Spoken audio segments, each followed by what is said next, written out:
Welcome back. Chidebere Ezani joins us now. We'll be taking a look at women's football, and a whole lot of other things on sports this morning. But let me welcome you to the show. It's nice having you again. Always a pleasure. Hi, Sissy. How you doing? She's back. Where do we start from, Cecilia? Nice to have you. Okay, we'll just Falconets. We know they will be playing the second round match for the World Cup qualifier on the 20. Next week Sunday. So we know the players are already in camp. They're preparing. I mean, when I spoke to the coach last night, he talked about the fact that immediately they finished against Tanzania, they weren't thinking the fact that they won 9-0. This time around they're playing Morocco, so they know they have to ensure that the girls are fully focused, except those who left for the Super 4 and also some other games. But then the girls in camp fully focused, and what they want to do is to just finish the business, move into the third round, get a ticket for the Under-20 Women's World Cup, and wait for the tournament to start. I think there's nothing better than to get prepared. And as much as I don't believe Morocco will be that much of a threat for the Falconets, I think as much as we've not been as impressive as we should be in the underage competitions, I think we still have it when it comes to female football. But you can never get any more prepared. So our preparation is always very important. So I think the girls, they've shown the ability to score goals, and it looks good.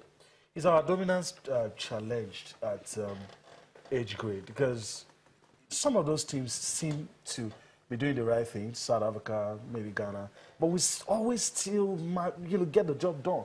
So at what point do you think our dominance will be challenged? Until they can get as good as we are, which for me it's not even that good, because we go, when it comes to underage competitions, we go to the world and you see the fact that we actually are not where we think we are. So other African countries have not caught up with Nigeria when it comes to female football, but I think there's still a lot to be done, a lot of work to be done, training.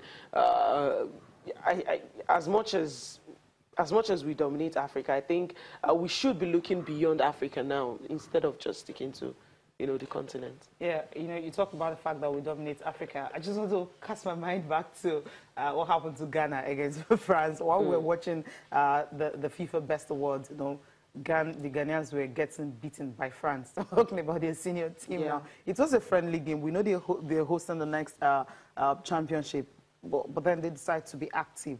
Don't you think sometimes when we just take it to be like we are superpower in Africa when it comes to these age grade tournaments, and also when it comes to the senior team, don't you think a time will come? Because against this Morocco, I'm afraid, because I know fine we'll thrash Tanzania and all that, but then Morocco, we saw how they send out Senegal in the 3-2. It was a very competitive game. We don't expect to ride them over. Don't you think we can do better?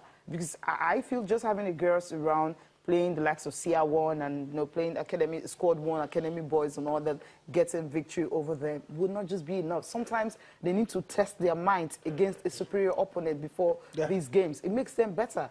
Of course, you know this, it's right. But when you look at the NFF, who they've drawn their budget for the 2018, and there's nothing for female football on it. So that's what you think? It's what is there, because when you're not even giving them bonuses at underage competitions, and we're not seeing any friendlies for Super Falcon. The other time, Azizat Oshoala was complaining on the fact that they just come to play qualifiers. And they play qualifiers and games, no friendlies. No. You don't expect to get better than you are, because the only option you have is to play club football, clubs in friendlies right here in Nigeria. Yes, the Ghanaian team, they were trashed by France, but it's a learning scope for them. Yes, they will know what they need to do to get better. Maybe the next time they won't lose as much, but they will learn eventually. If we don't start organizing these competitions, especially friendly games, we won't get better. Now, we are all impressed with the fact that the Super Eagles will play Argentina. We see the good in that.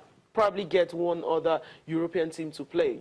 You find out the holes you need to fill. But if you don't do that with female football, we're only going to circle around. And one day, just like 2-3 years ago that Africa almost caught up with Super Falcons, they will catch up with us, and then we'll start playing catch-up games again. That's what we hope for, because we're hoping to speak with the coach, Christopher Danjuma, this morning, on the program. But if we can get to speak with him before they travel, hopefully we'll get to speak with him, because they expect to travel next week, Tuesday or Wednesday, because the game is on the 5th, which is on the 5th, which is on Sunday. So they still have some time to prepare. Just being there, playing against the local side, whatever they can do to ensure that, okay, they will be somewhere. I love what you said about the fact that they won't get better. Fine, they're good, they're beating teams and all that. But what about the tactical aspect of it? Because when you're just playing teams you're better than, you've not really faced any tough tests at all. You're just there. You're just normal, usual. And these days, normal doesn't work. It doesn't cut it, because we saw the Super Falcons at the World Cup, the last World Cup. I believe we had better players, or at least as good players as the teams we played against, especially that game against Sweden that ended 3 goals apiece.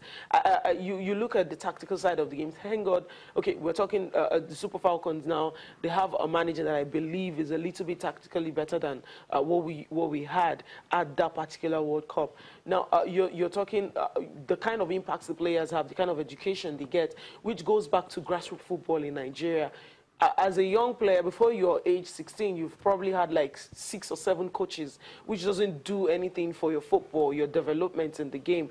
So I think we have to start getting better. We have to start, grow the game, grow them with the same mentality. If you're in Lagos, you're having the same ideology as a football player. I think the basic way to go about it is take these girls out of their comfort zone.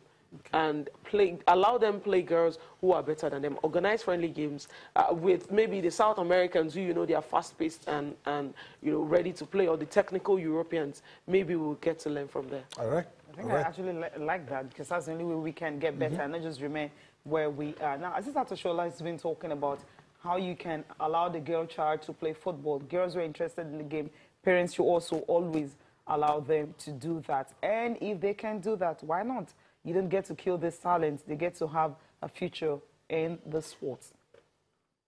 The kids can actually go to school and at the same time still engage themselves in sport, because today I'm not a professional, I'm not like a banker, I'm not an accountant, but I can still express myself real good, and at the same time I'm a professional footballer. So it's not about going to school alone. If you kill a particular talent, in my opinion, I think you kill the dream of a whole nation. So we're just trying to encourage the parents to make them understand